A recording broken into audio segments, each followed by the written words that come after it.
Dukkhaṃ vā vedanaṃ vedyamāno dukkhaṃ vedanaṃ vedyāmiti pajanāti. When feeling a painful feeling, he understands I'm feeling a painful feeling. Maybe a headache or a backache, or maybe mentally or physically. The advantage is when you know that you are going through a painful feeling, you will not try to maintain that. When people are corrected by others, usually people are not ready to correct themselves. Then they get angry.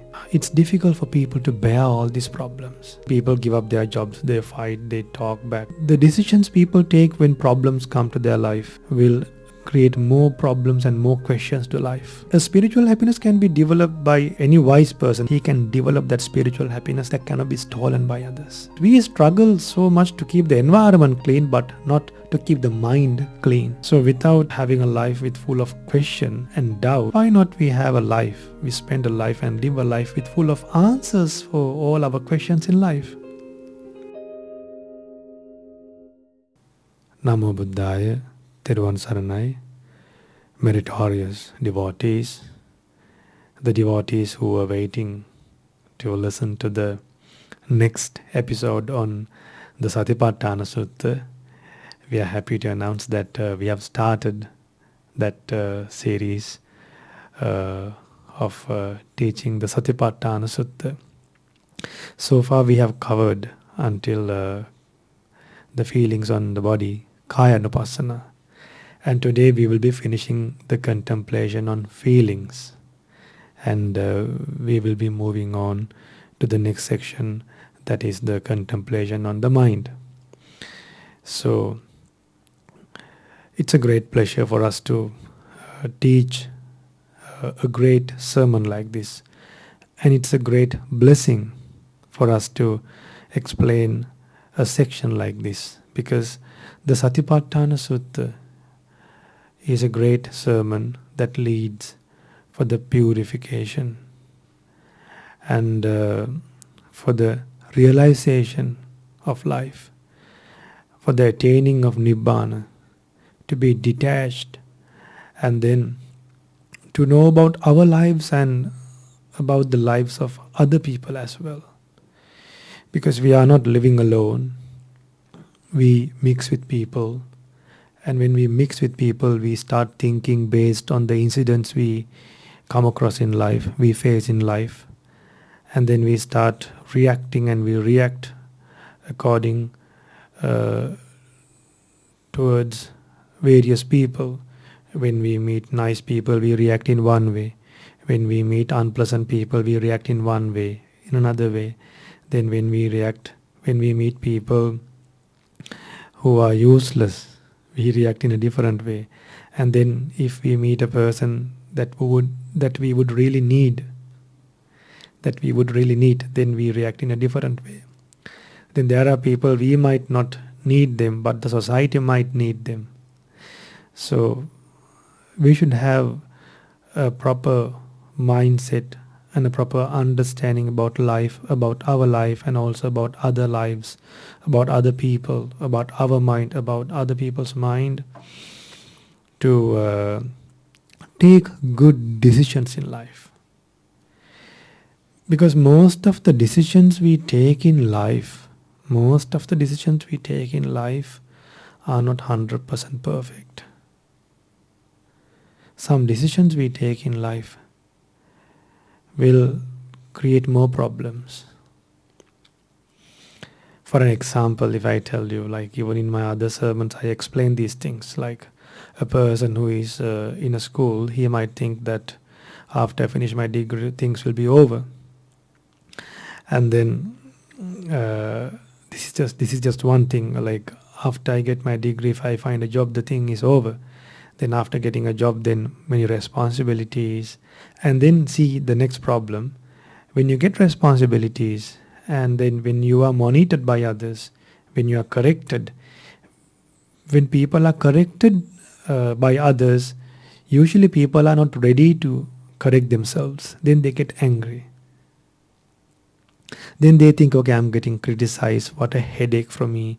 Like I can't change immediately, and it's difficult for people to bear all these problems. Then people give up their jobs, they fight, they talk back, and then the decisions people take when problems come to their life will again create more problems and more questions to life. So without having a life with full of questions and doubts, why not we have a life, we spend a life and live a life with full of answers for all our questions in life. So these great answers were given by a Buddha who realized about life truly as it is, without missing any part, without losing or without neglecting any fact, anything in life. Buddha clearly understood the entire mechanism of life. Not only the body, not only about the physical appearance. This is truly about the body and the mind. And not only about this life, about upcoming births, about past lives. Then to build this mind with qualities, to develop this mind, because body is something that cannot be developed to a permanent stage, because like even bodybuilders or fashion designers or anyone, models, celebrities, for a certain period they can decorate this body and beautify and then make this body beautiful to look pleasant and to be attractive to others. But that will not last. One day we will have to face the reality and to be away, be aside, and then stop coming to cameras and video cameras and stop exposing. One day they will have to stop exposing to the society because they would feel shy. So, but when you develop the mind, that development can be a permanent achievement, like to be free from anger forever, then not feeling jealous anymore forever. Then will not feel proud, like not feel proud of oneself and step down others, like conceit, not letting conceit to develop in mind, but then we develop opposite qualities like being obedient and being humble. So to do these things we need a guidance and we need to practice mindfulness. So to maintain and to cultivate, and after we develop a good quality, we should be able to maintain that good quality and further develop that quality. Now once in a blue moon or once a year or sometime, like maybe once a year or maybe when you get a chance, you do a good quality, but then after some time we don't practice that quality again and again purposely. Like we wait for occasion. Like to practice generosity, we don't have to wait for a beggar to come to a house. We don't have to wait until someone come and request something from you. Generosity is something that we should go behind and practice and experience the bliss of practicing generosity. What do you all think? So, without further having a long discussion, a long introduction, let's go to the Satipatthana Sutta, to the section of Vedana-nupassana. Vedana-nupassana, contemplation of feelings. So first I would like to pay homage to my teacher, to our Supreme Buddha, and then to my teacher Pingvat Lokuswamin Wahanse, and then go for the sermon. Sadhu, sadhu, sadhu. Namo tassa bhagavato arahato samma sambuddhassa. Namo tassa bhagavato arahato samma sambuddhassa. Namo tassa bhagavato arahato Samma Sambuddhassa. Homage to the Blessed One, the Worthy One, the Supremely Enlightened One. Sadhu, Sadhu, Sadhu. And may my homage be to my teacher who taught us this beautiful Dhamma with excellent meanings. May my teacher Pingat Loko Swamin Wahanse be well and happy, have long life, and may he attain the blissful state of Nibbāna in this Gautama Buddha's dispensation. Sadhu, Sadhu, Sadhu. So let's go to the sermon now. So you will be learning Pali as well. So I'll read the first verse. Katancha bhikkave bhikkhu vedanasu vedananupassi viharati. And how, monks, what is the way a monk to dwell contemplating feelings on feelings, feelings in feelings, how to contemplate the feelings, how to be mindful towards the feelings.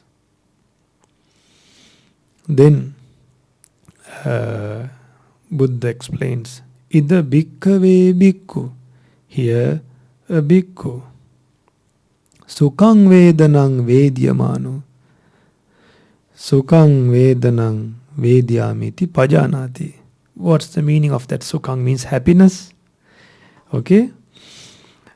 Then when feeling a pleasant feeling, a monk understands, I am feeling a pleasant feeling.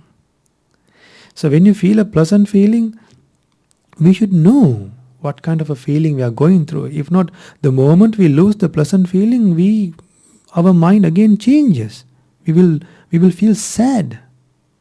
But when you are experiencing a pleasant feeling, if you are mindful on that and think, well, this pleasant feeling is also impermanent, then he won't cling to the pleasant feeling.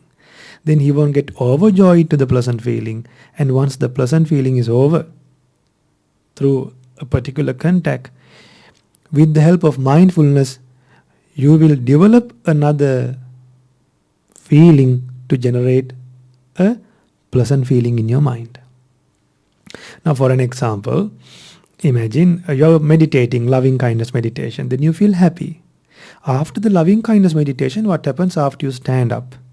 Then you go and start working in the kitchen. Then you see the lids are the containers are not closed. Tap is not closed.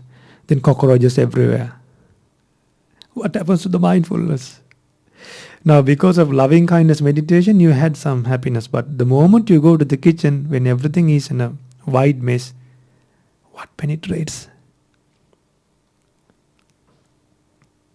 Unwholesome thoughts will come to your mind. Then at that moment, no mindfulness to protect your mind. So even after meditating and after you go to the kitchen, we should maintain that pleasant feeling. Even by seeing those things, we should remember, oh, these things, these things are not under my control. Let me take some time and do something. This is a merit. This is wholesome to practice patience. This is another way to practice patience. Or do to the extent possible. And concentrate on other work, because this world we can't keep the way we want always. There's something could happen, like the kitchen could be clean, next moment a volcano, then maybe a tornado, then maybe bandits might crash in. It could be an earthquake next moment. So when we think like this, because we struggle so much to keep the environment clean, but not to keep the mind clean, not to keep the mind in a peaceful state. So when you experience a pleasant feeling, be mindful and maintain that pleasant feeling. And if you lose a pleasant feeling, again think, okay, with the help of mindfulness, I can obtain another pleasant feeling by being mindful. Then even if someone scolds you, you can practice and you can contemplate according to the Buddha's teachings, and even take that scolding as a sound and forget about that thought and focus to a different thought that will generate happiness. Or maybe to see good in that person who scolded you. See how valuable this Dhamma is. How much we are protected by this beautiful Dhamma to live happily. Then, so 40 minutes passed. Then, dear Dhamma friends, the next one is Dukkhang va vedanang vedyamano dukkhang vedanang vedyamiti pajanati. When feeling a painful feeling. What kind of a feeling? Painful feeling. He understands I'm feeling a painful feeling. Maybe a headache or a backache. Or maybe mentally or physically. Anything. Then you should know I'm going through a painful feeling. Then the advantage is when you know that you are going through a painful feeling, you will not try to maintain that. You will try to focus towards something else and abandon the painful feeling. Because mind is chief, you can direct this mind towards various directions, on various thoughts. Now sometimes when you have problems, all of a sudden if someone calls you, don't you forget problems. You forget. Only when you recall that problem, we again feel sad. So, without taking alcohol to forget problems, because when you take alcohol to solve one problem, we take alcohol, but then by consuming alcohol, you will create other problems. Then, now you understand why we should be mindful towards painful feelings. Then you won't maintain and you won't let this mind to think on things that will make you feel sad. Then, dear Dhamma friends, meritorious devotees, the next feeling is adukkama sukhang va vedanang vedyamano adukkama sukhang vedanang vedyamiti pajanati. When feeling neither a painful or no pleasant feeling, he understands I feel neither a painful no pleasant feeling. Like when you look at a street light, maybe a bench, maybe a pillar, like no pleasant, no unpleasant feeling, right? No pleasant, no unpleasant feeling. Look at a wall, a white wall, looking at a parapet wall. Then those things, there's no special feelings like, but then you are not attached. But you might not feel that much attached. You might not feel that you are going through any painful feeling because of that. But remember, even if it is a neutral feeling, a person who does not know the Buddha's teachings, yet he is internally attached to that, and then he has not gone beyond detachment, and then he has not gone beyond attachment. He is still attached. Immediately a pleasant feeling or unpleasant feeling might not arise, but then internally he is clinging. He has some clinging towards those forms because he has not purified the mind yet. So there are three main feelings. But in the Satipatthana Sutta, Buddha has explained in detail. Now if you take the pleasant feeling, there are two types of pleasant feelings. One is the feelings that come through sensual pleasures, like by eating delicious food, by seeing beautiful people, seeing beautiful sceneries, then by hearing songs, then by smelling a good perfume, then when someone touch you, massage you, those happiness comes through sensual happiness. So you call them sensual pleasures. That happiness is not lasting, and that happiness you will need again and again, and you will have to cry and work hard, and then it's all related to money and depending on others, not depending on them. This is depending on another person's will, and then depending on a person's wealth, this happiness is generated.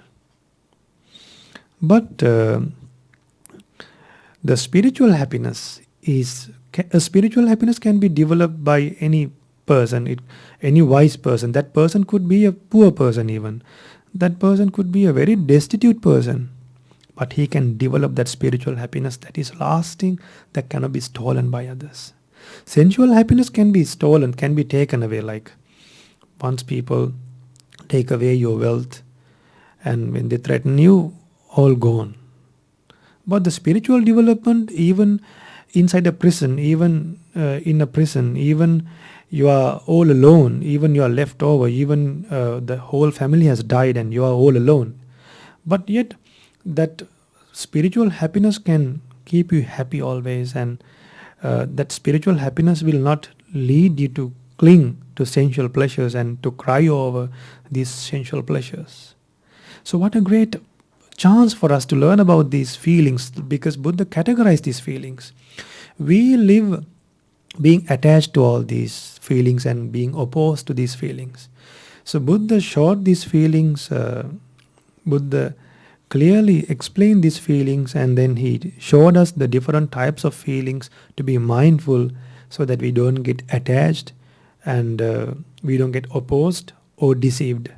Now towards neither pleasant neither unpleasant feelings, we get deceived.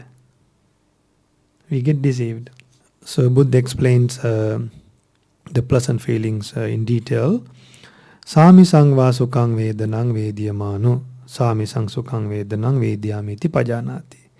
When feeling a pleasant feeling based on 5 sense objects, those are forms, sounds, smell, taste, and tangibles.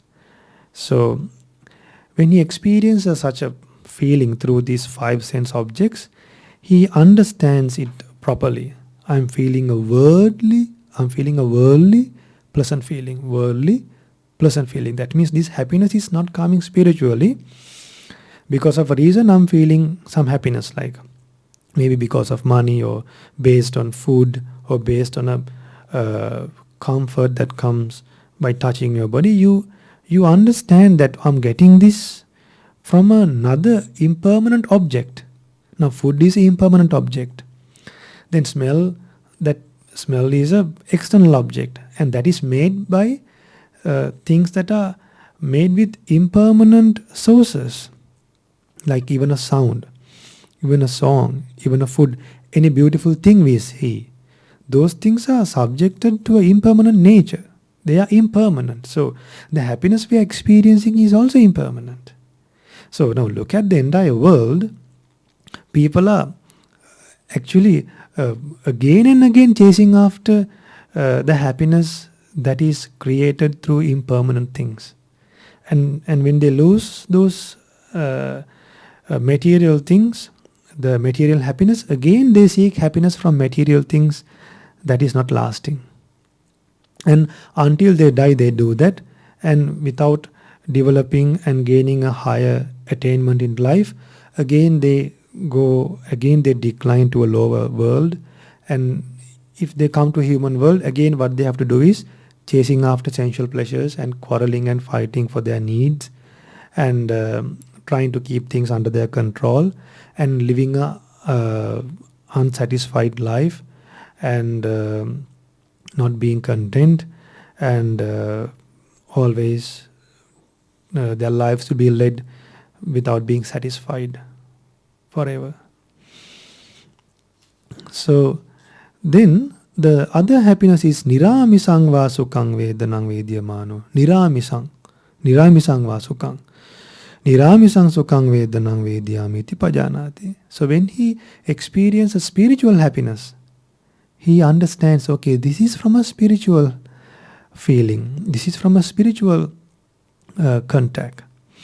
This spiritual happiness was born through a contact based on spiritual thinking, own spiritual development. Maybe it's by meditation, by practicing wholesome qualities.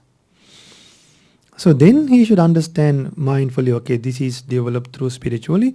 I should protect this.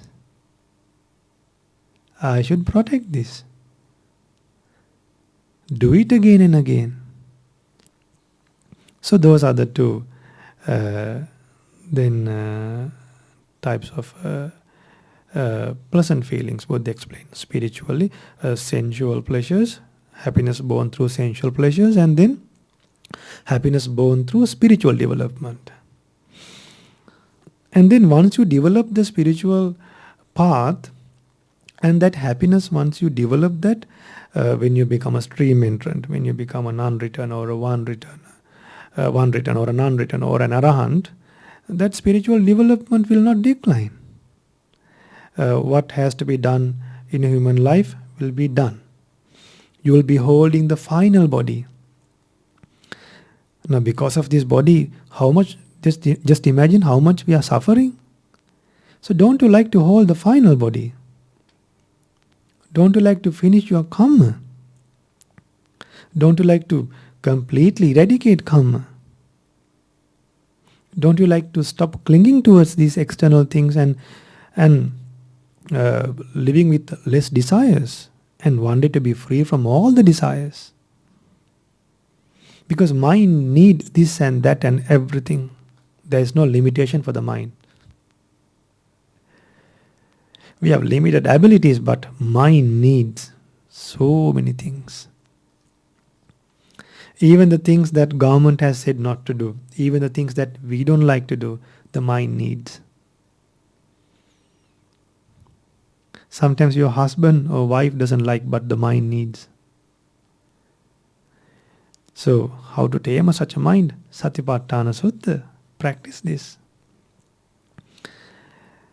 Then we'll go to the next feeling.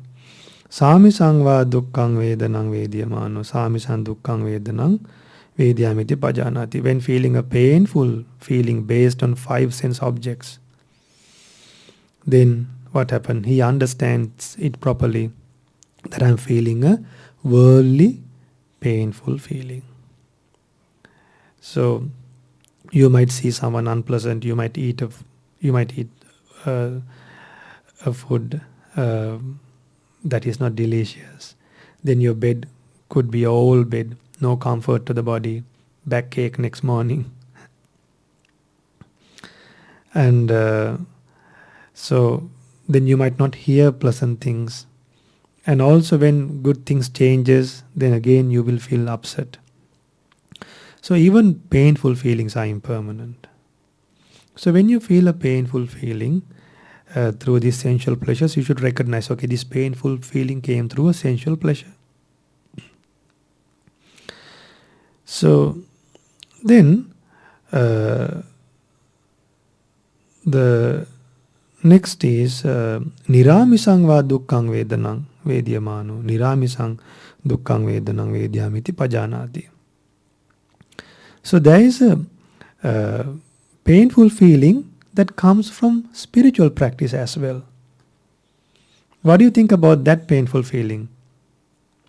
When someone tries to meditate, he is unable to concentrate the mind. He tries hard then. That painful feeling is good. With that painful feeling, we can one day achieve a higher state in life.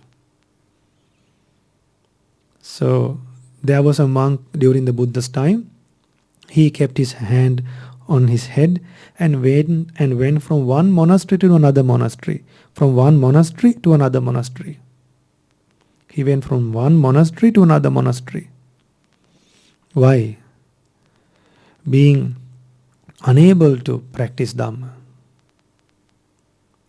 Finally, he thought no point of living.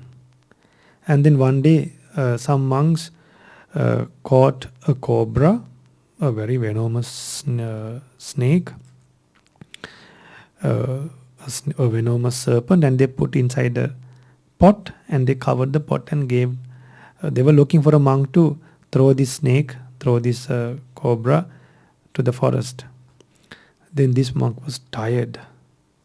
He was fed up with his life. So this monk, he went to the forest, and then he opened the lid, and he put his hand inside the pot. Now this cobra is not biting this monk. Then he squeezed the cobra, not biting. Why? This monk, this cobra is one of the, this cobra was a servant of this monk in a past life. So finally this monk was able to practice this Dhamma and realize the Dhamma later. So see how monks dedicated their life. That means when they were unable to practice this Dhamma, they did not give a single value for this life. We try to add value for a life that is dedicated for sensual pleasures. When people lose a girl or a boy, they commit suicide, they take alcohol, they get addicted to unnecessary things, they fail their exams, they don't go to work in time, they don't do the work properly at their working place, they give up their business just because they lose sensual pleasures. So we should have patience. We should have patience and then practice this Dhamma properly, slowly. So when you practice this Dhamma, you will have results. So if not, during the Buddha's time, the monks were very wise. But today, don't try to harm yourself if you can't practice meditation. Talk to the monks. Okay? So now we have passed almost 30 minutes. So I'll be recording the other sermon as well, and that will fall into the next episode about Vedananupassana. So I've explained until Sami Sangva Dukkang Vedanang Vedyamano, Sami San Dukkang Vedanang Vedyamiti Pajanati. And then I explain up to Nirami Sangva Dukkang Vedanang Vedyamano, Nirami San Dukkang Vedanang Vedyamiti Pajanati. That means when you are unable to practice and you are thinking when we can attain Nibbāna, when I would become a stream entrant. When you think like that, you might feel a little bit sad, but that sadness is good. Based on that sadness, you can develop other good qualities. So don't worry. So let's learn the other two feelings in the next episode. So I was hoping to finish this, but then with those extra explanations, I had to go for another episode. So, but don't worry, you won't have to wait for another month. I'll finish this during the same by today itself after this recording is over. In the next session, I will record it and will publish it soon. Namo Buddhaya, Theravada Saranai.